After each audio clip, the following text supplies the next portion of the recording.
அன்பிற்குரியவர்களே, ஆண்டின் பொதுக்காலம் 22ஆம் ஞாயிற்றுக்கான இறைவாசிப்புக்கு உங்களை அன்புடன் வரவேற்கின்றேன்.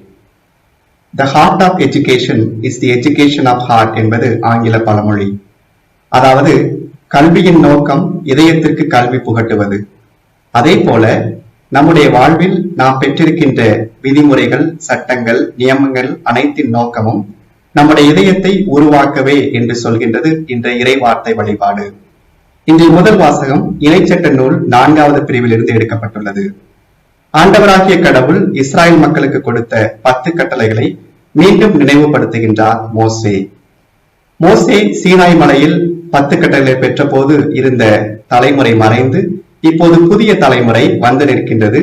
வாக்களிக்கப்பட்ட நாட்டிற்குள் அவர்கள் நுழையும் முன் ஆண்டவராகிய கடவுள் தந்த கட்டளைகளையும் நியமங்களையும் விதிமுறைகளையும் அவர்களுக்கு எடுத்துரைக்கின்றார் மோசே. எடுத்துரைப்பதற்கான காரணம் கேளுங்கள் என்று அவர் சொல்வது. கேள் என்பது எபிரேயத்திலும் தமிழிலும் ஒரே நேரத்தில் செவி கொடுத்தல் என்பதையும் கீழ்ப்படிதல் என்பதையும் குறிக்கின்றது. ஆக இஸ்ராயல் மக்களை பொறுத்தவரையில் ஆண்டவராகிய கடவுள் கொடுத்த கட்டளைகள் வெறும் அரசு சார்ந்த கட்டளைகள் அல்ல, அதாவது அரசின் விதிமுறைகள் அல்ல. மாறாக இந்த கட்டளைகள் உடன்படிக்கையின் மறுபக்கமாக இருக்கின்றன. ஆண்டவராகிய கடவுள் நாம் உங்கள் கடவுளாயிருப்போம், நீங்கள் எம் மக்களாயிருப்பீர்கள் என்று சொல்லி அவர்களோடு உடன்படிக்கை செய்து கொள்கின்றார். அந்த உடன்படிக்கையில் அவர் சில உரிமைகளை கொடுக்கின்றார், சில கடமைகளை எதிர்பார்க்கின்றார். அந்த கடமைகள் தான் கட்டளைகள். ஆக இஸ்ராயல் மக்கள் கட்டளைகளை கடைபிடிக்கும் போது ஆண்டவராகிய கடவுளின் உடன்படிக்கை நினைந்திருக்கின்றனர். இரண்டாவதாக, நீங்கள் இந்த கட்டளைகள் வழியாக அறிவாற்றலும் ஞானமும் கொண்ட பேரினமாக இருப்பீர்கள் என்று மோசே உரைக்கின்றார். இங்கே சட்டங்களின் நோக்கம் அறிவாற்றல் தருவது. அறிவாற்றல் என்பதை ஆங்கிலத்தில் டிசர்ன்மெண்ட் என்று அழைக்கின்றோம். எடுத்துக்காட்டாக, திருமணத்தில் பிரமாணிக்கம் தவறுவதா வேண்டாமா என்ற ஒரு கேள்வி எழும்போது விபச்சாரம் செய்யாதே என்ற ஒரு கட்டளை உடனடியாக அவருடைய வாழ்வை நெறிப்படுத்துகின்றது. இவ்வாறாக எதிலும் எளிதாக தேர்ந்து தெளிய இந்த கட்டளை உதவியதால் ஆண்டவராகிய கடவுள் கொடுத்த கட்டளைகள் அவர்களுக்கு அறிவாற்றல் தருகின்றது என்று மோசே சொல்கின்றார். ஆக முதல் வாசகத்தை பொறுத்தவரையில் ஆண்டவர் தருகின்ற கட்டளைகளின் நோக்கம் என்பது அவருடைய உடன்படிக்கை உறவில் நிலைத்திருப்பதும், அவருடைய உடன்படிக்கை உறவில் நிலைத்திருப்பதால் அவர் தருகின்ற அறிவாற்றலை பெற்றுக் கொள்வதும். இரண்டாம் வாசகம் யாக்கோபு எழுதிய திருமுகத்திலிருந்து எடுக்கப்பட்டுள்ளது. யாக்கோபு என்பவர் திருத்துதரில் ஒருவர். இவர் எருசலேம் திருச்சபையின் தலைவர். இவரை இயேசுவின் சகோதரர் என்றும் நாம் அழைக்கின்றோம். ஆனால் இந்த திருமுகம் யூத கிறிஸ்தவர் ஒருவரால் எழுதப்பட்டிருக்கும் என்பது பரவலான கருத்து. இந்த திருமுகத்தின் ஆசிரியர் பல அறநெறி போதனைகளை அவருடைய சமூகத்திற்கு கொடுக்கின்றார். அதில் தொடக்கமாக உள்ள அறநெறி போதனையைத்தான் இன்று நாம் பார்க்கின்றோம். ஆண்டவராகிய கடவுள் அனைத்தையும் கொடையாக கொடுத்தார் இஸ்ராயல் மக்களுக்கு என்பது முதல் ஏற்பாட்டு புரிதல். அந்த பின்புலத்தில் நாம் பெற்றிருக்கின்ற மீட்பு என்ற கொடை நம்முடைய கடவுளிடமிருந்து வருகிறது என்பதை ஒளியின் தந்தை அப்படி என்று முதலில் எடுத்துரைக்கின்றார். தொடர்ந்து அவர் சொல்வது சமய வாழ்வு என்பதன் நோக்கம் 2. 1. அனாதைகளையும் கைம்பெண்களையும் கவனித்துக் கொள்வது. 2. உலகத்தையும் தாண்டி நிற்பது. இந்த 2 புரிதல்களில் நாம் பார்க்கிறோம். அதாவது சமய வாழ்வு என்பது வெறும் சமய சடங்குகளையும் மரபுகளையும் பின்பற்றுவது அல்ல, மாறாக சமூக நீதி உணர்வை கொண்டிருப்பது.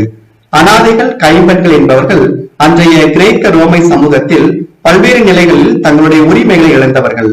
அப்படி உரிமையை இழந்தவர்களுக்கு ஆண்டவராகிய கடவுள் கொடுத்த அந்த உரிமை பேற்று நினைவில் கொண்டவர்களாக இவர்கள் அவருடைய உரிமைக்கு பாடுபட வேண்டும். இரண்டாவதாக, உலகத்திலிருந்து அவர்கள் எழுந்து நிற்க வேண்டும். அதாவது மற்ற அறநெறி வாழ்வை விட இவருடைய அறநெறி வாழ்வு சிறந்திருக்க வேண்டும்.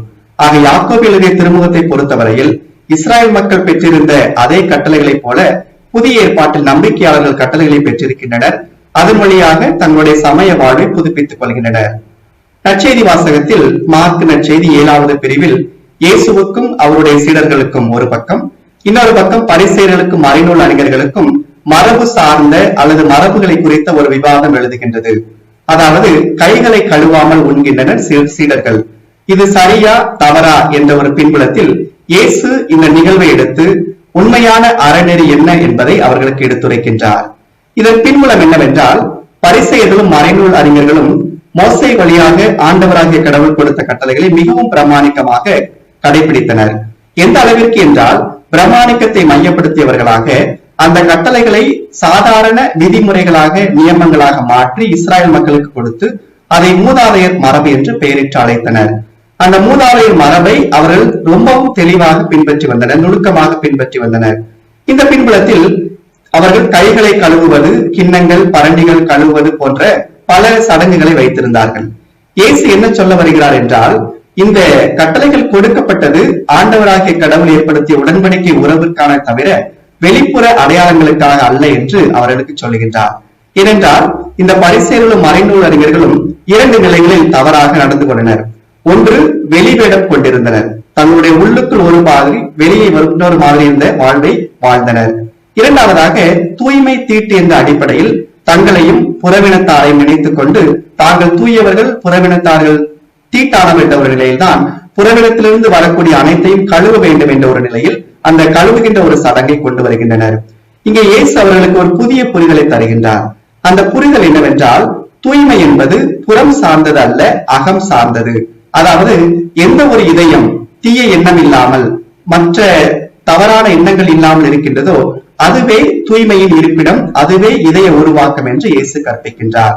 ஆக முதல் வாசகத்தில் மோசே இஸ்ராயல் மக்களுக்கு ஆண்டவருடைய கட்டளை நோக்கத்தை சொல்லுகின்றார். நற்செய்தி வாசகத்தில் இயேசு பரிசேயர்களுக்கும் மறைநூலர்களுக்கும் அதை மீண்டும் கற்பிக்கின்றார். யாக்கோபு தன்னுடைய புதிய நம்பிக்கையாளர்களுக்கு சமய வாழ்வின் நோக்கம் என்ன என்பதை கற்பிக்கின்றார். இன்று இதை நாம் எப்படி புரிந்து கொள்வது?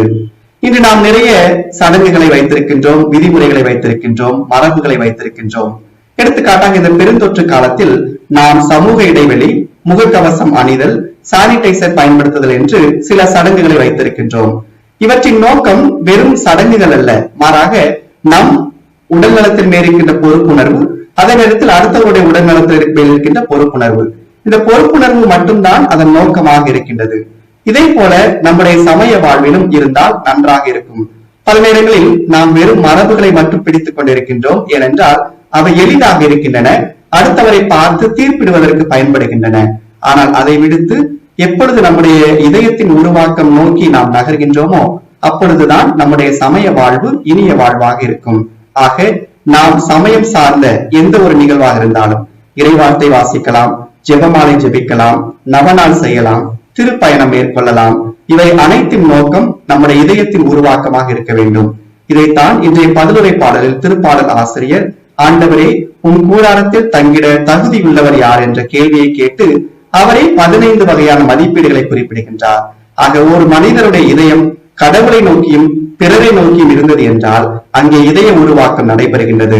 மாறாக தன்னை மட்டுமே நோக்கியதாக, தன்னுடைய நலம் மட்டுமே நோக்கியதாக இருந்தது என்றால் அங்கே தனி மனித மரபும் தனி மனித கட்டளையும் மட்டுமே முதன்மைப்படுத்தப்படுகின்றது என்று நினைவில் கொண்டு நம்முடைய இதய உருவாக்கத்தை என்று நினைவில் கொண்டு வாழ இந்த இறை வார்த்தை வழிபாடு நமக்கு அழைப்பு விடுக்கின்றது.